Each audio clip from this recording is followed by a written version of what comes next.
Bom dia, boa tarde, boa noite. Eu sou a Marina, sou analista de formação técnica na base dos dados e a gente está aqui para falar sobre esse curso de análise de dados ambientais com QGIS. A gente está na nossa aula número 4, é uma aula bem mais curtinha que as aulas anteriores. A gente vai fazer um mapa de calor no QGIS. Na verdade, esse daqui seria tipo o áudio do nosso mini curso, né, para falar um pouquinho sobre como que a gente faz, o que que é esse mapa e como é que a gente monta ele. E ele é bastante bacana assim para entender como é que funciona a dinâmica de calor, de fogo numa região.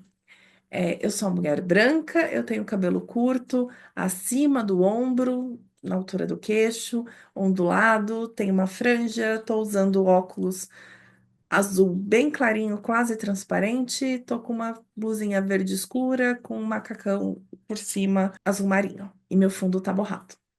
E eu sou a Thaís, eu sou uma pessoa de pele branca, eu tenho cabelo castanho, comprido, eu tô com um fone de ouvido tipo headset, um óculos de armação metálica, cor-de-rosa, e eu tô com muita blusa e o meu fundo tá borrado. Isso dela estar com muita blusa para fazer inveja para mim, porque apesar de estar frio onde eu moro, não tá tão frio, porque quase nunca faz muito frio aqui. Mas enfim, vamos falar aqui do mapa de calor no QGIS. O que a gente vai falar? Eu vou falar um pouquinho dos conceitos importantes e depois a gente vai pôr a mão na massa e fazer esses mapas de calor. Então, vamos lá para os conceitos importantes. O que é legal a gente saber antes de começar é entender o que é um mapa de kernel, né? O que é um mapa de calor que mostra e falar de algumas definições que a gente vai usar, que é o raio e o peso. O mapa de kernel, o Kernel Density Map, ele é uma representação visual que vai mostrar a distribuição espacial de um evento,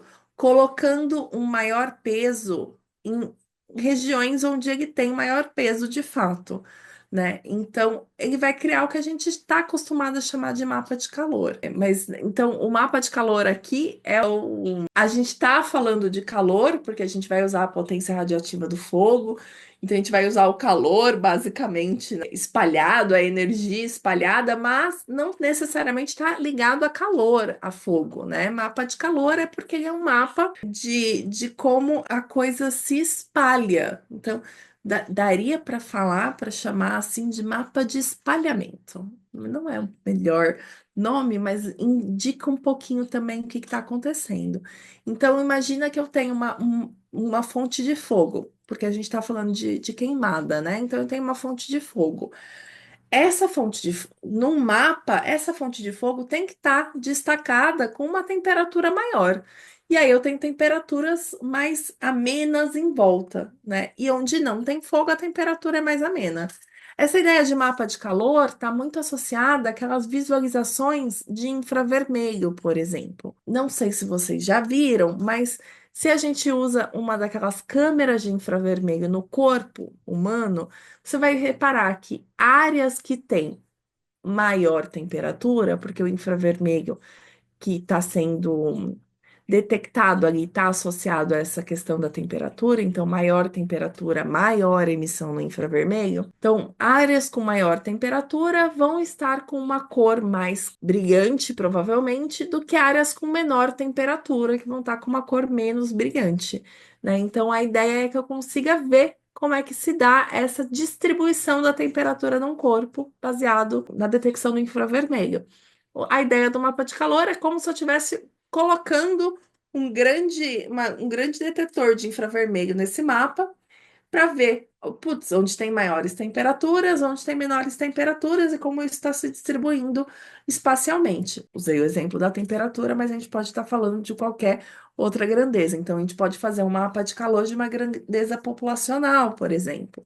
Né? Então, avaliar onde tem núcleos de maior concentração de pessoas. Aqui, inclusive, tem outros exemplos: núcleos de crimes, de moradias, então onde eu tenho uma maior concentração de moradias. Dá para fazer com acidentes ambientais, então onde eu vou ter maior presença de acidentes ambientais. Dá para fazer com várias coisas que são distribuídas espacialmente mesmo. A ideia é que assim, cada ponto do mapa irradia uma área de influência, né? E essa zona de influência aqui, a gente sempre imagina um A melhor forma de imaginar é imaginar um círculozinho em volta dessa zona de influência. Esse círculozinho tem um raio, e esse raio seria o raio de influência desse evento que aconteceu naquele lugar. E aí vai diminuindo conforme se afasta, vai diminuindo essa influência. O mapa é a soma de todas essas influências de todos os pontos ao mesmo tempo. Então ele vai mostrar, vai ficar mais evidente de você ver as áreas de maior intensidade e entender os padrões espaciais e as tendências e distribuições que você não conseguiria ver no mapa só com os pontos brutos. A gente viu quando colocou os pontinhos lá no mapa que não dá para ver aqueles clusters de pontos, né? Eu tenho que dar zoom para falar, olha, aqui tem um monte de pontinho junto. Mas se eu não der o zoom, eu não vou ver que tem um monte de pontinho junto. Eu vou dar uma olhada e falar, tem um ponto aqui, um ponto ali, um ponto ali. Mas eu tenho se eu tenho que fazer esse trabalho a mais de dar um zoom para ver, não é uma boa visualização para entender como é que se dá a distribuição espacial das minhas queimadas. E o que influencia o resultado do mapa de kernel? A distância de busca, ou seja, o raio ao redor de cada ponto, que é uma coisa que vai ser muito importante a gente determinar. E no nosso caso, o campo de potência radiativa é importante, porque lembra, a potência radiativa vai me dizer o quanto aquele fogo é intenso. Então, a intensidade do fogo aqui me importa. Aqui, para o raio de influência, a gente vai considerar as informações que a gente tem do MODIS, que é o sensor que está a bordo do satélite Aqua, que está fazendo as medições de referência pro nosso monitoramento de queimadas no INPE. Então, a gente tem a resolução de foco de calor é de 1 quilômetro por 1 quilômetro num pixel. Então, cada pixel que ele fala que é um pontinho de calor é 1 quilômetro por 1 quilômetro.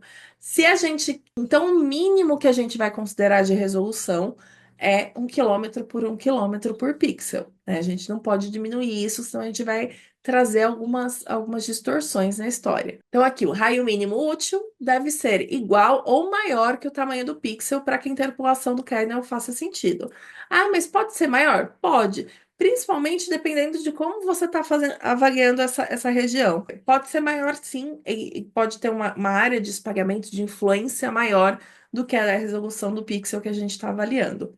Se eu colocar muito menor, muito maior, eu posso distorcer a informação. Então, não faz muito sentido eu colocar, putz, para esse pixelzinho aqui, o raio que eu vou usar de interferência vai ser de, sei lá, 20 mil quilômetros. Nossa, mas 20 mil quilômetros, será que não é um pouquinho demais? Vai ficar um negócio muito extremo. Então, a região aqui mais intensa, ela vai parecer muito mais intensa num pedaço muito maior. Não sei se é razoável. E o raio tem que considerar a capacidade do satélite, do seu sensor ou da sua informação de enxergar o chão. É isso quando a gente está falando de informação que veio de satélite. Então, se eu estiver falando, por exemplo, de informação de moradia que não veio de satélite, eu vou ter que usar outros critérios que sejam mais adequados para determinar o raio. Então, essa parte de critérios para determinação de raio vai depender bastante do que você está analisando também. E a questão do peso é aquele meu pontinho, aquela informação vetorial que eu estou usando ali para criar meu mapa de kernel, ela é válida por si só, então só a quantidade de pontinhos me importa, ou a intensidade de cada pontinho me importa também. Isso aqui é muito importante para a gente levar em consideração quando está fazendo esse mapa de calor. No nosso caso, existe uma grandeza, além da quantidade de pontinhos juntos, que faz importar, que tem importância, não é que faz importância, mas que tem importância nesse contexto, que no nosso caso é a potência radiativa do fogo. Então, eu tenho que considerar ela, eu tenho que avisar para o QGIS que tem que ser considerada para fazer o mapa de kernel. Aqui a gente tem um exemplo de mapa de kernel, que não sei se foi feito no QGIS, eu não sei onde foi feito, mas é para vocês entenderem como funciona. Então, tem a região do estado de Rondônia, né, em 2011. Você vai ver que ele está mais amarelão. O amarelão é uma concentração de focos de calor considerada baixa. Aí tem um laranjinha um pouquinho mais escuro, né? Um amarelo um pouquinho mais escuro, que é a média. E aí tem algumas regiões no estado de Rondônia no mês de maio, junho, julho e agosto com essas regiões, aí média alta, alta e extremamente alta. Então, repara que ele tem 5 classificações de incidência de calor, que são classificações feitas, então, que a gente chama discretas, são classificações discretas, porque eu tenho onde é médio e eu tenho onde é médio alto. Eu não é contínuo que eu falo, putz, aqui tá entre o médio e o médio alto, né? Não é uma distribuição, uma categorização, não é uma classificação contínua, tá? Pode ser útil também, a gente vai fazer, eu vou mostrar como é que faz os para fazer discreto ou contínuo, tá? E aqui ele separou por mês, né? Então, isso é interessante também, falando do ponto de vista da análise, a gente vai ver um dia. Por quê? Porque a gente já tinha separado os dados para um dia. Mas para um mês, faz todo sentido que você pegue os dados de um mês, jogue os dados de um mês, todos os pontinhos do mês, e faça um mapa de calor para o mês para saber como que é a distribuição ao longo de um mês dos focos de calor, no nosso caso, na região do Cerrado. Ah, mas eu não sei qual aconteceu antes e qual aconteceu depois. De fato, você não sabe. Mas você sabe que, sei lá, no mês de maio é mais você tem uma concentração maior de queimadas em um ponto. No mês de junho, você tem uma concentração maior de queimadas em outro ponto do cerrado, né? Para isso que serve esse tipo de mapa, para avaliar onde é que estão os pontos de maior concentração. E aí você pode fazer isso ao longo do tempo, ao longo de semanas, ao longo de anos, para ver como isso variou ao longo dos anos também, né? Aí vão ter envolvidas algumas técnicas numéricas que você pode utilizar para avaliar essas intensidades variando ao longo do tempo e do espaço, mas a gente não vai cobrir elas nesse curso aqui, porque aí é um curso introdutório focado em colocar os dados no QGIS, né? Mas a gente vai fazer esse mapa, então logo vamos pôr a mão na massa e ir para o QGIS. Então, quando a gente estava falando de mapa de calor, tem uma coisa muito importante para ser falada sobre o mapa de calor. Esse é o melhor exemplo de mapa de calor. Eu quero que a Thaís explique, porque é ela que me lembrou desse exemplo. É, só relembrando que a Mari tava falando sobre o óculos de infravermelho e tal. Se você estivesse usando num gatinho siamês desse, não ia fazer tanta diferença assim. Ou sem óculos, porque ele é um mapa de calor dele mesmo, praticamente. Só que o esquema de cores vai ser um pouco diferente, né? Se antes era vermelho, aqui vai ser uma escala em cinza, né? Um branco e um branco indo pro preto, assim. Um pouquinho Puro, né? marronzinho. Então, as partes mais quentes são as partes em mais branquinho e é muito certinho, gente. Não sei se. É muito, muito certinho. A barriguinha ali tá super branquinha, que é a parte mais quentinha do gato.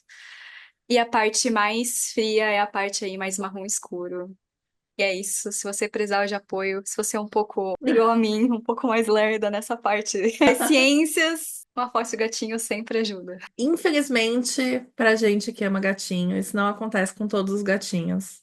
São só os siameses, né? Siameses, cialatas também. Os que têm essa característica que os siameses têm, que é dessa. Na verdade, eles têm uma espécie de albinismo que é ativado com a temperatura. Assim, essa foi a explicação extremamente resumida, mas funciona. E aí, as extremidades, né, que não só nos gatos, mas na gente também, né, nossas mãos, pés, são mais frios, as extremidades são mais frias, aí elas ficam dessa cor. E eu queria muito que acontecesse em todos os gatos, porque, por exemplo, eu tenho um gato frajola, ia ser muito, muito legal que ele fosse um gato frajola, tipo, preto e mais branco, sabe? Um degradê de preto e branco. E aí eu tenho uma gata tricolor. E aí imagina uma pata de uma cor, uma pata de outra cor. Ai, ia ser muito divertido. Mas aí isso não acontece com todos. Mas tudo bem, é bem, bem legal. Enfim, vamos falar agora de QGIS. Vamos voltar para o QGIS, entrar no QGIS, ver a coisa no QGIS. Estou com o QGIS aqui aberto, sem projeto nenhum, tá? Aliás, com um projeto em branco, né? Sem nada. Eu vou começar com aquilo que a gente já conhece, com aquilo que a gente já tinha definido que ia ter. Como eu disse, a gente vai fazer esse mapa de kernel para um dia, mas você pode fazer para o mês inteiro. né? Você pode colocar o ponto de todo mês e ver como é que fica, e aí comparar com outro mês e ver, putz, no mês de junho a gente consegue ver mais no norte, enquanto no mês de agosto a gente vê focos mais no sul. Lembrando que quando a gente está falando de análise de dados de queimadas, com os dados do INPE, a gente tem que levar em muita consideração algumas coisas bem importantes aqui, que são importantes e são essenciais para mim, que são as nuvens, né? Quando a gente está avaliando uma época menos seca, né? Então, se eu não estou olhando para esse meio do ano, se eu estou olhando para uma época mais úmida, para uma época com mais chuvas, essa análise pode estar um pouquinho enviesada. Né? Então, vamos supor que a gente fala, bom, no mês de maio eu tenho essa distribuição espacial de queimadas, e no mês de março eu tenho essa. Maio, março, não, desculpa. No mês de outubro eu tenho essa outra distribuição. Outubro, novembro eu tenho essa outra distribuição de queimadas, tá? Posso afirmar que é assim diretamente? Não sei, porque eu tenho que avaliar como é que estão as chuvas no mês de outubro. Né? Quanto tempo ficou sem chover? Ah, se ficou bastante tempo sem chover, beleza. Então, provavelmente eu não tenho tantas nuvens assim. Mas ainda assim, eu posso ter tido um período bastante nublado, um período com bastante nuvem que atrapalhe essa detecção de fogo. Então, precisa avaliar essas informações, tá? Não dá para tomar como perfeitas, aliás, mesmo em meses mais secos, né? Mas justamente porque as nuvens podem atrapalhar essa detecção de fogo na superfície. Eu particularmente amo nuvem, acho muito legal, mas tem esse problema, né? É uma coisa que tá entre superfície e satélite. Aí, se vocês quiserem depois aprenderem um pouco mais, dão uma pesquisada, vocês vão ver que não são todos os tipos de nuvem que atrapalham igualmente. Então, nuvem cirrus vai atrapalhar de um jeito, nuvem cumulonimbus, que são as nuvens de tempestade, vão atrapalhar de outro, né? Então, tem toda essa questão da variação que dependendo da chuva não, desculpa, dependendo da nuvem, você vai ter uma variação nos dados de queimada possível ali acontecer. Mas vamos lá, vamos abrir aqui o nosso cerrado, né? Então eu vou colocar aqui uma camada, deixa eu abrir aqui no navegador mesmo. Início, desktop, QGIS, aula 3, né? Que foi o que a gente usou na aula 3. Então, eu vou colocar aqui o cerrado border, colocar só a borda do cerrado hoje para a gente fazer aqui, tá? E vou vir em camada, criar nova camada, adicionar camada de texto delimitado. O nome do arquivo aqui na aula 3 é fogo no dia 21/6. Lembrar de checar se tá certo o X e Y com longitude e latitude, que a gente comentou na aula passada. Tá tudo certinho, pronto, aqui estão meus pontos. A primeiríssima coisa que eu quero fazer, antes de sair fazendo meu mapa de kernel aqui, é comentar com vocês o que eu gostaria de fazer em relação aos pontos que estão fora dessa área delimitada como cerrado. E eu quero tirar esses pontos, tá? Eu não quero deixar esses pontos aqui. Eu quero esse ponto aqui, por exemplo, não quero lidar com ele. Vai ficar mais fácil eu só considerar os pontos que estão dentro da área de cerrado que eu defini como área de cerrado. Então a gente vai vir aqui na caixa de ferramentas. Nem sempre ela já está aberta, então você vem aqui em processamento, caixa de ferramentas, tá? Ou o que eu costumo fazer, aperta Ctrl Alt P. Esquece essa parte do que eu costumo fazer, porque na verdade eu estava com ele em inglês, eu só mudo ele. Deixa aqui, não é o negócio. Então vamos aqui. A gente vai buscar aqui selecionar. Aí vem todas essas coisas do selecionar vetor. É bem interessante porque tem aqui extração aleatória dentro de subconjuntos. Pode ser útil caso você queira extrair aleatoriamente pontos dentro de um subconjunto. Extrai a distância, então vai extrair uma distância específica. Extrair aleatório, extrair por atributo, extrair por inspeção, extrair por localização. Filtrar por tipo de geometria, seleção aleatória. Aqui a gente tem extrair e seleção, tá? Seleção vai selecionar os pontos que estão dentro dessa condição. A condição pode ser estar ter um atributo específico, a condição pode ser estar a uma distância específica, a condição pode ser estar dentro de um vetor, de um polígono específico. E eu posso só selecionar porque eu quero aplicar alguma operação nesses pontos, ou eu posso extrair, porque essa é a operação que eu quero aplicar nos pontos que eu selecionei. Então, eu já vou aqui extrair por localização. Então, eu vou extrair feições de fogo que estão dentro de cerrado, certo? Então, eu vou pegar só quem tá dentro do cerrado. Ai, quem tá na borda, não quero. Vou pegar só quem tá dentro, tá bom? E aí, extraído, ele vai criar uma camada temporária, tá? Executar, pronto.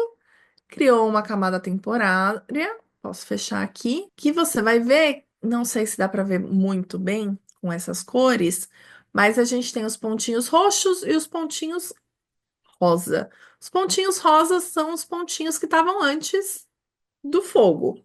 Os pontinhos roxos são os pontinhos que eu extraí, que são só os que estão dentro do polígono, certo? Então eu não preciso mais dessa camada de fogo, agora eu vou usar essa camada de fogo.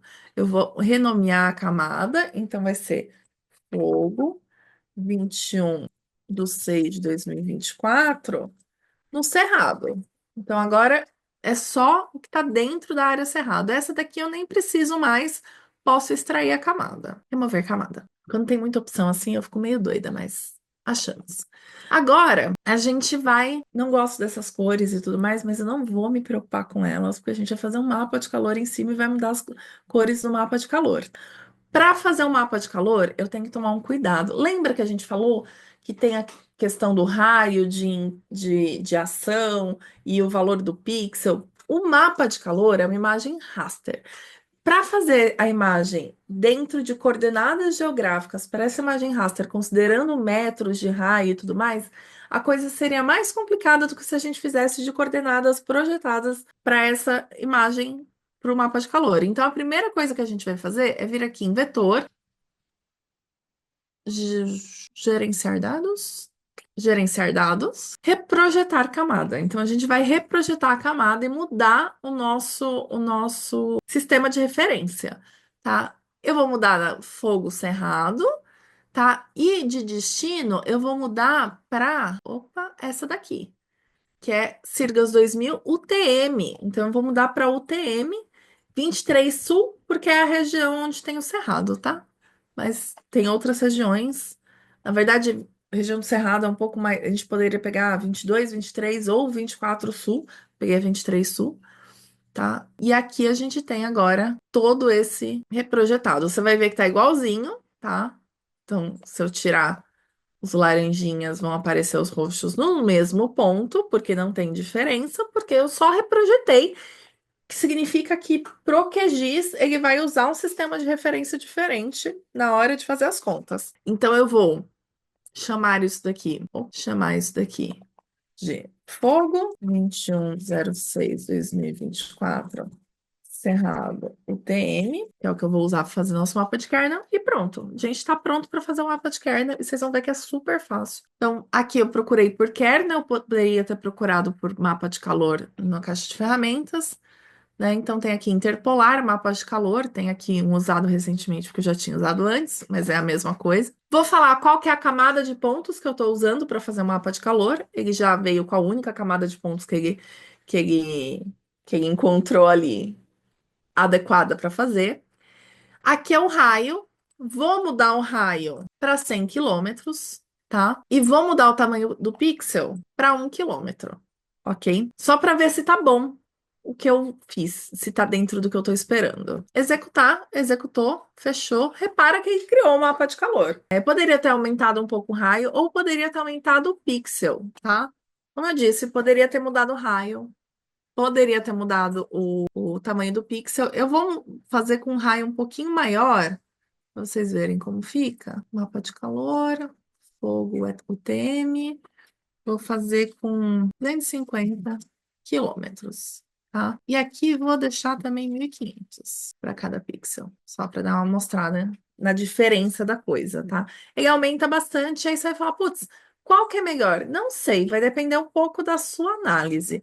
tá? Mas repara que os pontos mais fortes são os mesmos, né? Estão na mesma região. Eu vou manter esse daqui pequenininho, tá? Porque eu, particularmente, como é de um dia só, é um foco de um dia só, não é um foco de um mês e tal, eu acho que faz mais sentido. Então, aqui eu vou vir em remover camada. E não gosto dessas cores, ninguém gosta dessas cores, elas não são as melhores cores. A gente pode mudar. Mas antes de mudar, eu quero lembrá-los que aqui eu não fui atrás da informação importante que eu falei que era importante, que é a potência radiativa do fogo.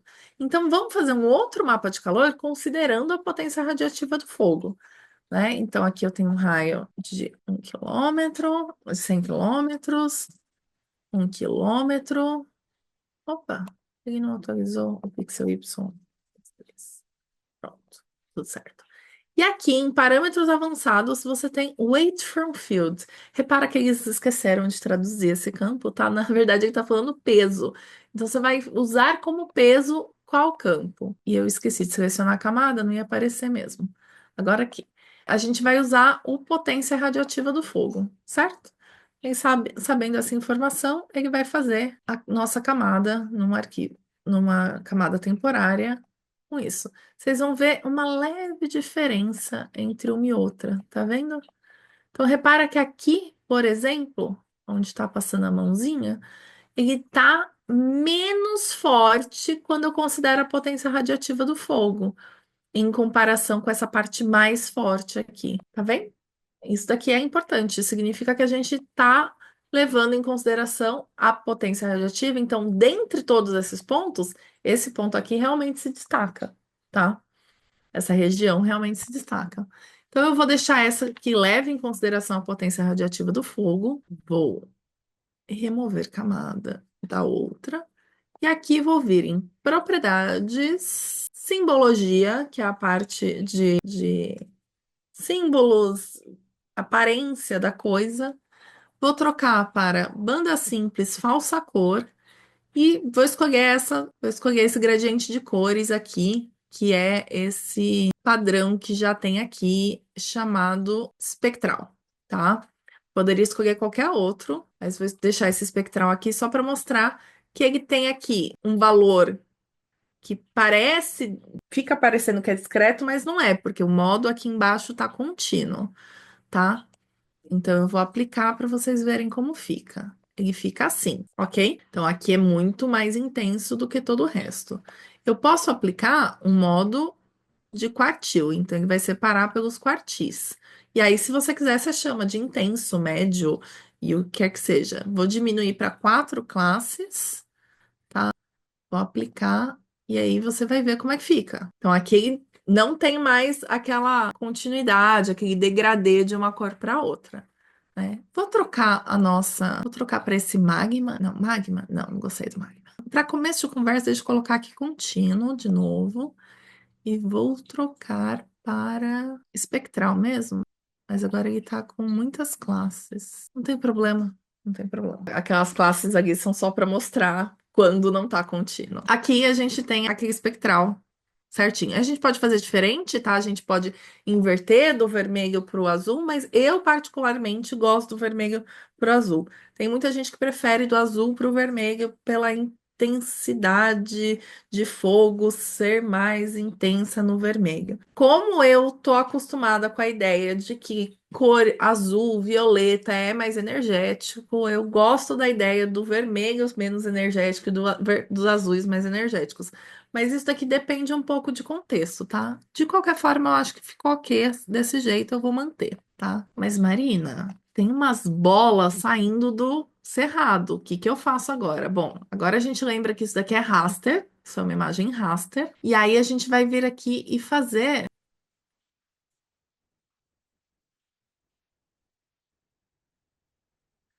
trair, recortar raster pela extensão, ou pela camada de máscara. Não lembro. Vou testar. Então, a gente vai vir aqui em extrair e vai colocar a camada de entrada, a camada de máscara. Ele vai recortar. Infelizmente, quando ele recorta, repara que ele recortou, tá? Eu posso tirar esse daqui. Agora aparece só o meu mapa de calor. Quando ele recorta, ele volta na escala de cinza. Não sei por quê, gente. Me falta essa explicação. Mas aí é só voltar a sua reprodução aqui. E aí, se você quiser, você pode mudar a simbologia aqui no seu cerrado também para simbologia aqui em cima. Cadê? Aqui. Para o preenchimento simples mesmo, se quiser, mudando a cor. E aí, sei lá, vou colocar um vermelho para ficar linear com todo mundo ali. Tá? Isso é uma coisa que dá para fazer. Na verdade, tem outras coisas até que dá para fazer, mas a gente não vai explorar tanto essas coisas de simbologia ainda. Tá? Mas aqui tá nosso mapa de calor, tá? Do jeitinho que interessa. Isso daqui é só para um dia. Se você fizer para um mês, pode ser extremamente interessante. Eu só vou tirar esse heatmap daqui, porque agora a gente não precisa mais dele. Posso remover a camada. Esse recortado máscara eu vou renomear para heatmap queimado. Fogo, né? A gente está usando o termo fogo. Pronto, tá bonitinho. Apertei o botão errado. Salvo, tá tudo certo. Esse é o nosso mapa de calor com os dados do dia 21/6/2024. Tentem fazer para um mês. E essa parte é interessante, porque daí a gente vai fazer. Eu recomendo que você faça a extração dos dados através da base dos dados, pegando para um mês inteiro. A gente faz isso no próximo vídeo também, mas tenta fazer isso sozinho, por conta. Vale a pena. Só isso. Muito obrigada. E até a próxima.